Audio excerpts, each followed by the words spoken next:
the reason why, you know, we have done it in the past, but you just can't all the time. Like, it's so difficult. But I think there's other areas that we can improve on, like the fact that the roasting process is so old. There's probably more efficient ways of doing it. I mean, we've got burners that are updated to modern standards and that are custom built. But still. I know your answer to this because you told me in the past, but I know you hate. Well, I probably shouldn't say this either, but anyway, I know you're not big fans of the Loring, for example. Not. And is innovations like that not a way in which we could at least improve the burning, burning stuff profile? Like, is that something? It's a good. They're more energy efficient, for sure. To a certain degree. Definitely not a fan. It's more in terms of controllability where the issue came about for us after speaking to people who roast on them, especially at the lower end, towards the end of the roast, so to speak. But that being said, you're still burning. You're reusing the air, so to speak, but I don't know if that gets rid or how much that reduces the carbon footprint. I think it swings and roundabouts as far as I see it. Like you're improving a little bit here and there, which is great, but then you're giving something up in the meantime. Efficiency is maybe good, but there's always a sacrifice. That's the issue.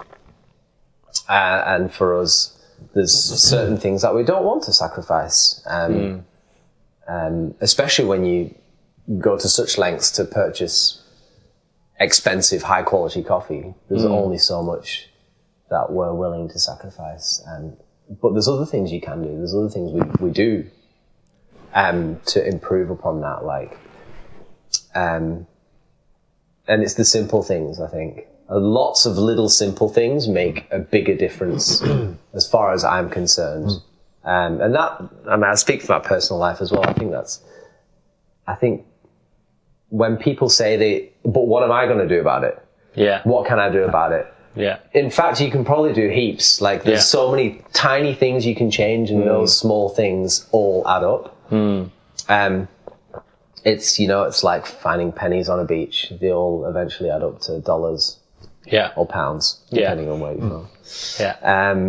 And so, yes, we're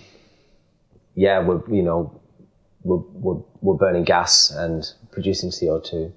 I mean, as far as we're concerned, it's probably like the same as running a car for a day. It's not, we're tiny compared to the bigger roasters. Yeah. But there's lots of little things that we can do. We can reduce the horrendous use of, plastic packaging. We can... reusable packaging as well, yeah. Reusable packaging. We can recycle as much as possible. We can, just all those little things can kind of add up. So, yeah, it's a tough one. Like, we're always going to contribute towards a shift in our climate. I think that's inevitable. But we can definitely slow it down. Yeah. And there's much more we can do. And it's the climate shift, but there's other stuff I think that surrounds it, which are just as important. Yeah. Yeah, it's a tough one. Yeah. It's not easy. When you have to make a product, or when you've chosen to make a product that somebody enjoys. But does it not come back to again, it's not up to you guys to do this necessarily, but we as an industry need to innovate the way in which we roast coffee. Sure. Theoretically, you're already doing this beverage, you're turning this beverage into a liquid. Could you use the liquid to cook the thing you want to turn into another? Could you use hot water to, roast a bean? Yes. If you can sous vide something, you can sous vide a bean. If you can sous vide a bean, you can caramelize it. If you can caramelize it, you can create a flavor. If you can create a flavor, you can extract that. I do think this industry is just so, didactic. We're not looking at these massive obvious innovations that are staring us in the face. And you said it before, the roasters, the fuel guzzling engine, 16 valve engine, gas and V8. Yeah, and really this industry needs to go the Tesla era. Yeah, that's true. And the what's it I forget what they call it, the bellwether, for example. Yeah, the bellwether. Electric roaster that you can have in your shop. That's like a. I think it'll happen. Like, we'll see more of it. There are electric roasters, but I'm on this kind of scale, not yet. They're all very small, like 1 kilo bench top. Yeah. Not production yet, but I think it'll get there. Getting better. There's no reason that it can't, and there's no reason that the emissions can't be dealt with appropriately. I think it comes down to who's looking at it, and again, like who's spending money in that area, and also like I think if you were to okay, so if we had this problem of designing a new roaster from top to bottom, I'm sure if we took it to an engineer, somebody who was working not in the coffee industry, I think they would probably look at it and go, well, what's going on here? What are you doing? Why are you working on a 150-year-old piece of machinery? Like, if you took the roaster to Elon Musk, I'm sure he'd probably just laugh in your face and go, well, you're doing it we wrong. could probably build something in like 3 weeks that's going to be way better. But the problem is that I guess that those two worlds aren't colliding somehow. And what do we need to make that happen? I don't know. Take a roaster to Elon Musk. I'm afraid. If Elon's listening, come to It's time to be watching this. It's time, yes. But doesn't I'm sure it's a factory knocking around here, doesn't it? Yeah, I don't know. Yeah, it's. I think it's definitely. There's more to be done in the area for sure. There's so much more room. It's just where do you go? I think our industry gets so bothered about like the making of it that we forget, particularly in the consuming industry. I think they're doing a fair amount of innovation in the producing side, but I think in the consuming side we get so focused on the making of it, we forget to innovate around any of the periphery of what we're doing. That's true, actually. I mean, how many different brewing devices does the industry have? Like, how many sets of kettles do we it's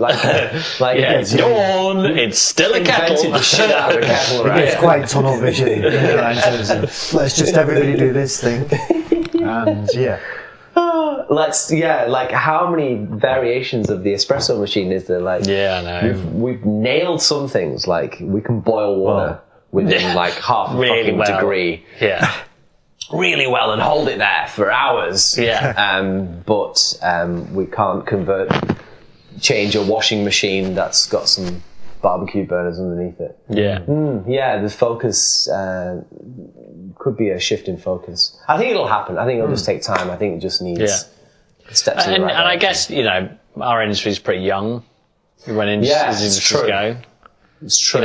Beer industry, wine industry. Grain industry, they've all got thousands and thousands of years on us. That's true. There's still time. Yeah, there's still time. Which is good news, because the way I see it, there's still plenty of room for people to actually make a difference, which I think is quite exciting. And for me personally, being in a couple of different industries in the past, being in this one is more exciting for that reason, because you can actually baristas have changed things and come up with ideas. And I find more producers people want to make a difference. They do. I've noticed a lot in the coffee industry, people actually wanting to make a difference, which I haven't seen. It's true. Before, which is really cool. It's awesome. Yeah, and then they can, if they really want to. They probably could. There's no reason, if it's a great idea, there's no reason that they could. So that's kind of cool. So I think it'll happen. It'll just take baby steps. Yeah. But everything takes baby steps. Yeah, I just I want to see something. I want to see a big shift in our... Yeah. And as far as the variety tests, from WCR is concerned, that's very interesting. That is very exciting. I think we'll see some really cool results from that. Yeah. And, you know, we might be growing coffee in our back garden. Say some very unexpected origins. Yeah. Popping up. Which would be kind of cool. Yeah. I mean, that's, you know, the obvious starting place, you know, for the, you know, easy wins, which is the variety development. Massive reduction in carbon footprint there would be, you know. And less, you know, using less water. So not only having like varieties that are drought resistant because, you know, there's not as much fresh water, but like, why not anyway? Yeah. Like that's just a great place to work on. Yeah. Because the less water we can use in general is going to be beneficial. Yeah. Right? Do you want more naturals? Yes! Putting words in my mouth. Well, just because it's natural doesn't mean it can't taste like a wash. It's true. That's so you know, true. like you pulp, we've had coffees exactly like that. Yes. Exactly like that. And vice versa. But that's a great place to, I think, to start as far as varieties are concerned. Yeah. I mean, you know, from my experience, like it's been fascinating sort of seeing like the H1, H3, which is what we've seen in like Central America, or like a lot of Nicaragua, Costa Rica. We had the Nicaraguans that time. Honduras. And that's been interesting. And then seeing like Marsellesa, you know, which is like the sort of the child of Central America, and then seeing the Star Maya only very recently, and what that's got to offer. And like how that's really different, because now it's propagatable by seed, and that's you know, crazy. Like it's a huge game changer. And the inputs aren't, you don't have to put huge inputs. It's drought resistant, it's frost resistant, it's, you know, doesn't require inputs. You don't have to blast it with all these chemicals. You know, it's rust resistant, so you know. Chuck it in the ground and leave it. Yeah, pretty much. I mean, that would be the dream, is having it grow like that's a weed, how I grow pretty much. And its parents are a whole bunch of Ethiopian, you know, like... which is... It's a cup quality. Exactly. There, And that's what we don't want to miss out on, right? That's kind of the aim is... It essentially, it doesn't really matter how and where it grows. We just want it to taste good. Like, And like, it's a hard one, because, you know, part of me does want to see coffee in a first world country, so that you had these incredibly wealthy, you know, labs to input and research. But part of me wants to make sure that the people who are producing coffee continue to be able to produce coffee, and they get supported. You don't want to take it away. So it's that, you know, it's that really hard. And even to a point of, we're able to grow it here to do the research, because we have the facilities to pass it back. Which pass that would be knowledge amazing. back. Yeah. All right. Well, that's 25 minutes. That went quickly. I don't know. It actually went really quickly. That's awesome. Thank you very much. Thank you. See you soon.